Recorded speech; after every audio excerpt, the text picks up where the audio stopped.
اگلی حدیث ہے، قیامت سے پہلے شروع ہونے والی بڑی جنگوں میں دمشق کا ایک آدمی بڑے کارنامے سر انجام دے گا۔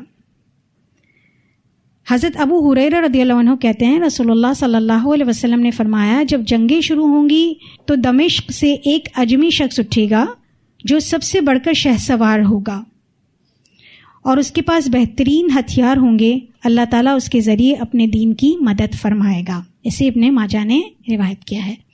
یہ اگر آپ کو یاد ہو تو یہ جب مسلمانوں اور روم کے درمیان جنگ ہو رہی تھی تو وہاں بھی ذکر تھا دمشق کے شہر کا، اور جس میں میں نے آپ کو غوطہ کا مقام کہا تھا، آماق یا آباق جو تھا اس میں بھی غوطہ کا مقام تھا، جہاں پر تو ہو سکتا ہے کہ یہ وہیں سے دمشق سے ایک شخص اٹھے، یہ اسی موقع کی بات ہو، یا پھر الگ سے کوئی ایک شخص قیامت کے قریب ہوگا جو اجمی ہوگا اور بڑے کارنامے سر انجام دے گا۔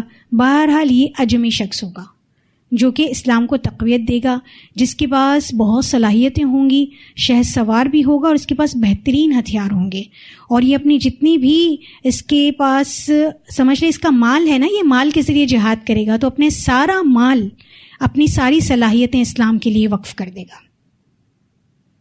لیکن اس کی اور مزید تفصیل کہیں بھی نہیں آتی کہ یہ شخص کون ہوگا، کون اجمی ہوگا۔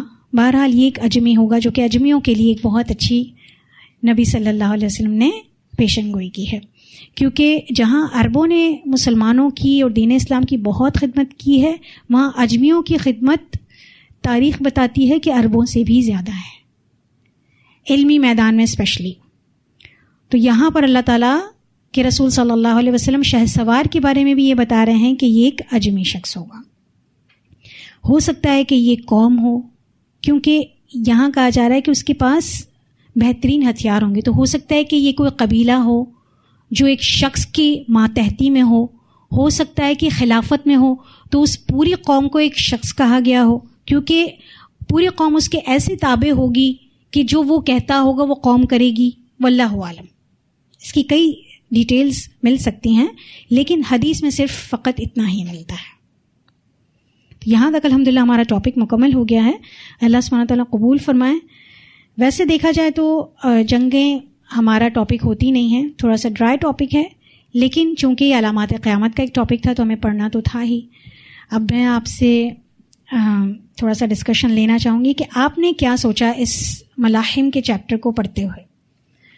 جہاں تک میرا اپنا پوائنٹ آف ویو ہے وہ تو یہ ہے کہ جب ہم ان حالات کو دیکھتے ہیں تو بہت سختی کے، بہت دشواری کے، بہت مشکل حالات ہیں۔ اگر ہم نے نہیں فیس کرنے تو ہماری نسلوں نے تو ضرور کرنے ہیں، اور یہ ایک مصدقہ حقیقت ہے، کیونکہ نبی صلی اللہ علیہ وسلم کی زبانی ہے تو یہ ہوگا تو ضرور۔ تو ہم نے اپنی نسلوں کو کیا پیغام دینا ہے، کتنا تیار کرنا ہے، اور وہ اس وقت اس کے مقابلے میں کہاں کھڑی ہوں گی، یعنی ایک طرف مسلمان ہیں اور ایک طرف کفار ہیں، تو ہماری نسلیں کہاں کھڑی ہوں گی، اس کی فکر کرنی ہے۔ مطلب میرے ذہن میں جو بات آئی ہے اور جو مجھے فکر لاحق ہوئی ہے اس کے بعد، وہ تو یہ ہے، اور اس کے لیے ہمیں کیا کرنا ہے، یہ ایک اگلا سٹیپ ہے۔ آپ لوگ کیا سوچتے ہیں؟ کیا لگتا ہے آپ کو یہ پڑھ کر؟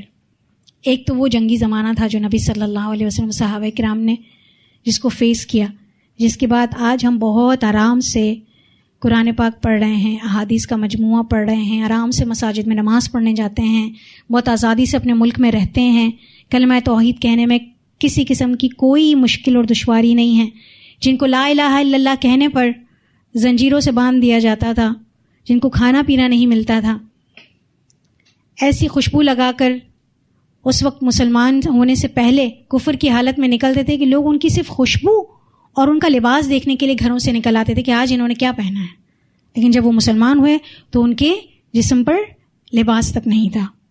ویسی قربانیاں، ویسی صعوبتیں تو ہمیں نہیں ہیں، لیکن پھر بھی یہ پڑھ کر کیا ذہن میں آتا ہے کہ ہم فیوچر میں کیا پلاننگ کریں، اور علم کو بچانے کے لیے، علم کو حاصل کرنے کے لیے، جمع کرنے کے لیے، جس کا پورا مجموعہ ہمارے پاس موجود ہے آج الحمدللہ۔ ہم تو بس بالکل ہمیں تو صرف پڑھنا ہی ہے، اور پڑھنا بھی ہمیں تو مشکل لگتا ہے نا، انہوں نے وہ لکھ کر جمع کیا ہے اور ہمیں پڑھنا بھی دشوار ہے۔ اسی علم کو بچانے کے لیے اور اسی کلمے کی بقا کے لیے ہماری آگے کی نسلیں تیار ہوں۔ بالکل جو ہم یہ احادیث کے تھرو پڑھ رہے ہیں، کبھی کبھار جیسے بھی آپ یہ بتایا تھا، اس میں احادیث میں لکھا ہے کہ ایک آدمی ہوگا, اجمی شخص ہوگا. بالکل ابھی یہی ہو رہا تھا کہ ہو سکتا ہے وہ اب پیدا ہو.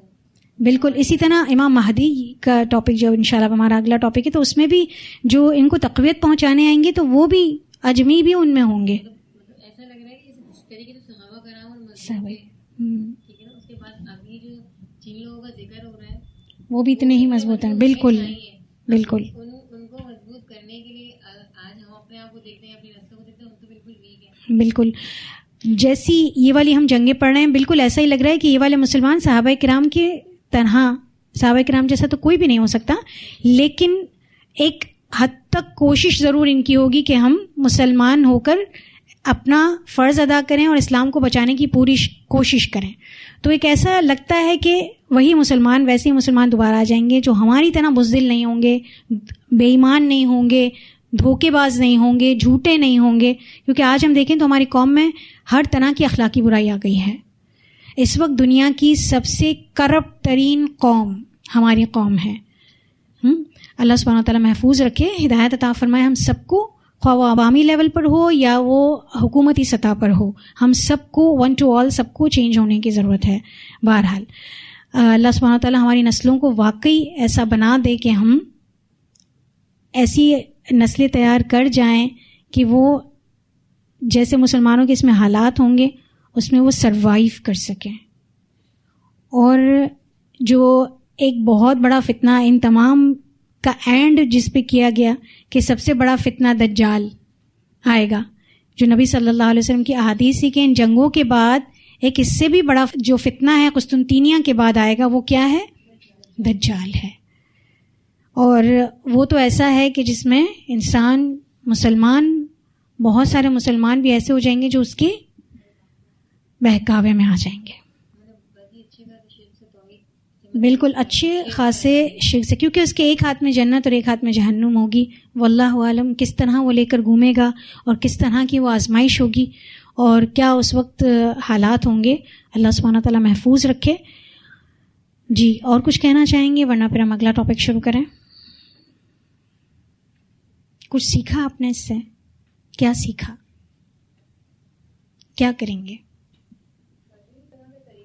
بالکل ان کا یہ کہنا ہے کہ یہ وہ معلومات ہیں جو آج سے پہلے ہمیں پتہ نہیں تھیں, اور واقعی علامات قیامت کی جتنی بھی, یہ ایک بالکل ڈفرینٹ ٹاپک ہے نا, تو یہ عمومی طور پر عام طور پہ نہ سنا جاتا ہے نہ پڑھا جاتا ہے. تو اب ہم نے سنا ہے تو اس میں سے کچھ چیزیں ہمیں بھی یاد رہیں گی, کچھ نہیں یاد رہیں گی, لیکن ہم نے کچھ نئے عزائم کیے ہیں. لیکن جب تک سوسائٹی اویئر نہیں ہوگی تب تک ایک جوائنٹ وینچر نہیں بنے گا تو ایک معاشرے میں تبدیلی نہیں آئے گی. یہ بہت ہی بالکل ویلڈ بات ہے آپ کی. اس کے لیے کرنا کیا چاہیے؟ جیسے کہ برے لوگ سوشل میڈیا سے برائی کو پھیلا رہے ہیں, جیسے بہت ہی معذرت کے ساتھ مسخرے لوگ میڈیا کے ذریعے اپنا تمسخر بنا رہے ہیں اور لوگوں کو ہنسا رہے ہیں کسی نہ کسی طرح سے, تو وہ بھی تو یہ والے سورسز یوز کر رہے ہیں نا. لیکن ہم ہمیشہ سے اس سورس کو یوز کرنے میں ویک ہو گئے, صرف اور صرف اس وجہ سے کہ کوئی سنے گا نہیں, کوئی دیکھے گا نہیں. کیوں نہیں دیکھے گا؟ آج نہیں تو ہمارے جانے کے بعد دیکھے گا, آج نہیں تو ہمارے جانے کے بعد سنے گا. اللہ تعالیٰ یہ دیکھے گا کہ ہماری کوشش کیا رہی. اور ضروری نہیں ہے کہ ہم اپنی کوشش کو اپنی زندگیوں میں دیکھیں. اگر ہماری کوششوں میں اخلاص ہوگا تو یہ کوششیں ہمارے مرنے کے بعد بھی جاری رہیں گی. اللہ سے ہمیں دعا کرنے کہ اللہ تعالیٰ ہمیں ایسے طریقے سکھائے, ہمارے ایسے وقتوں میں برکت عطا فرمائے اور ہمیں ایسا علم دے کہ ہم دور جدید کی جدید چیزوں کو, سہولیات کو استعمال کر کے سوشل میڈیا, پرنٹ میڈیا, ان کے ذریعے سے ان چیزوں کو جو اتھینٹک ہیں ان کو پھیلائیں. جی بالکل ایگزیکٹلی. ٹیم ورک کے بغیر تو کچھ بھی نہیں ہے. ایک بندہ اکیلا کچھ بھی نہیں کرتا. دیکھیے ایک انگلی تنہا ہوگی تو وہ بھی ٹوٹ جائے گی. اگر وہ مٹھی ہے تو پھر وہ مکہ کہلاتی ہے. اور مکہ تو آپ نے حضرت موسیٰ علیہ السلام کا بھی سنا ہے کہ کتنا پاورفل تھا. تو اگر مارتے نہیں ہیں تو صرف دکھانے میں بھی کافی ہوتا ہے. لیکن یہ انگلی جب اشارہ کرتی ہے تو یقیناً یا تو طنز کے لیے اٹھتی ہے یا پھر تنقید کے لیے اٹھتی ہے, تو پھر وہ موڑ دی جاتی ہے یا توڑ دی جاتی ہے. تو تنہا انگلی تو ویسے بھی کچھ نہیں کر سکتی. متحد ہو کر ہی مسلمانوں کو کرنا ہوگا, جس کے لیے ہمیں خود اسپرچولی بہت اسٹرانگ ہونا ہے. دیکھیں قرآن میں بھی یہی بتایا جاتا ہے کہ ایک مسلمان، ایک مومن ذاتی طور پر جو عبادات کے اعتبار سے نا، اس کو بہت مضبوط ہونا چاہیے. خود اپنی ذات میں وہ ایک مومن عمارت ہو جس میں اس کی نمازیں، اس کے اذکار، اس کی زکوٰۃ، اس کے صدقات اور لوگوں کے ساتھ معاملات، اخلاق کی ساری چیزیں کامل اور اعلیٰ درجے کی ہونی چاہیے. بالکل. دیکھیں ہمیں پرسنلی لیول پر دیکھنا ہے مجھے اور آپ کو کہ میری نماز کیسی ہے، میں نماز کو کتنی نیت سے پڑھتی ہوں، کس وقت پڑھتی ہوں، میری زندگی میں نوافل کتنے شامل ہیں، میں نماز کو کتنی اہمیت دیتی ہوں تمام کام کرنے کے بعد یا پہلے، میں اذکار کتنے کرتی ہوں، توحید کا کلمہ پڑھتی ہوں تو اس کا کتنا حق ادا کرتی ہوں، بحیثیت بیوی کے میری جو ذمہ داریاں ہیں وہ میں کتنی پوری کرتی ہوں، بحیثیت بیٹی، بحیثیت استاد، بحیثیت ماں کے، اسی طرح جتنے بھی کیریکٹرز ہیں ہمارے، اس میں ہم کیسے ہیں. اس میں ہمارا آنیسٹ ہونا بہت ضروری ہے. یہ آنیسٹی ہمارے عزائم کو آگے بڑھائے گی، ورنہ یہ صرف دعوے ہی رہ جائیں گے اور صرف زبان سے طوطے کی طرح رٹنا ہو جائے گا ہمارا ذکر کرنا. تو کوشش کرنی ہے اور دعا، صدقہ و خیرات.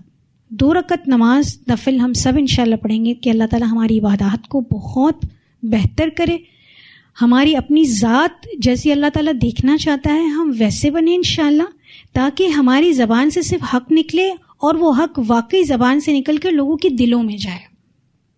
اس کے لیے سب سے پہلا چینج ہمیں اپنے اندر لانا ہے انشاءاللہ. دیکھیں بل الانسان علی نفسہ بصیرہ، قرآن پاک میں آتا ہے. آپ کو آپ کی غلطیاں بتانے والا کوئی اور نہیں، آپ خود سب سے زیادہ ہیں. مجھے میری غلطیاں بتانے والی میں خود سب سے زیادہ ہوں. میرے اندر ایک آئینہ، ایک ضمیر اللہ نے دیا ہے جو مجھے بتائے گا کہ میں کس مقام پر کھڑی ہوں. اگر میں اپنے آپ کو کٹہرے میں کھڑا رکھتی ہوں تو مجھے پتہ چلے گا کہ میں کس حد تک کہاں پر کھڑی ہوں. پھر اب مجھے کس کس چیز میں، کس کس فیلڈ میں اصلاح کرنی ہے. یہ جو بھی ہم اینڈ کر رہے ہیں، کنکلوڈ کر رہے ہیں، یہ آسان نہیں ہے. بولنا بہت آسان ہے لیکن اس کو کرنا، اور اس میں پھر ایک کھلا دشمن، عدو مبین، فاتخذوہ عدوا، اس کو دشمن بنا لو، اس کو دشمن سمجھو، وہ ہے دشمن. وہ ہمارے ساتھ اور اپنے افواج کے ساتھ آ جائے گا، پیادے، سوار، اوپر سے نیچے سے، دائیں سے بائیں سے، اوپر نیچے نہیں، دائیں بائیں آگے پیچھے سے آئے گا. اوپر اور نیچے کا دروازہ تو اللہ تعالیٰ نے اس کے لیے بند کیا ہوا ہے.